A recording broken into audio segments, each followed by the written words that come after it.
Manghihigop tayo ngayon dahil meron na tayong car vacuum cleaner. O di ba? Nauna na yung vacuum cleaner kahit wala pa yung kotse.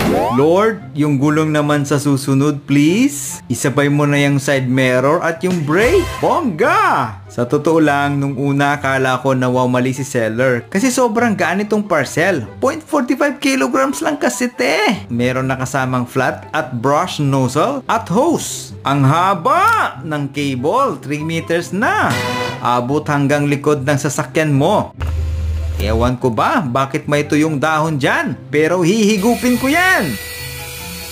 Kung mabuhangin ang sasakyan mo or may ibang bilog-bilog, di ko palalampasin yan.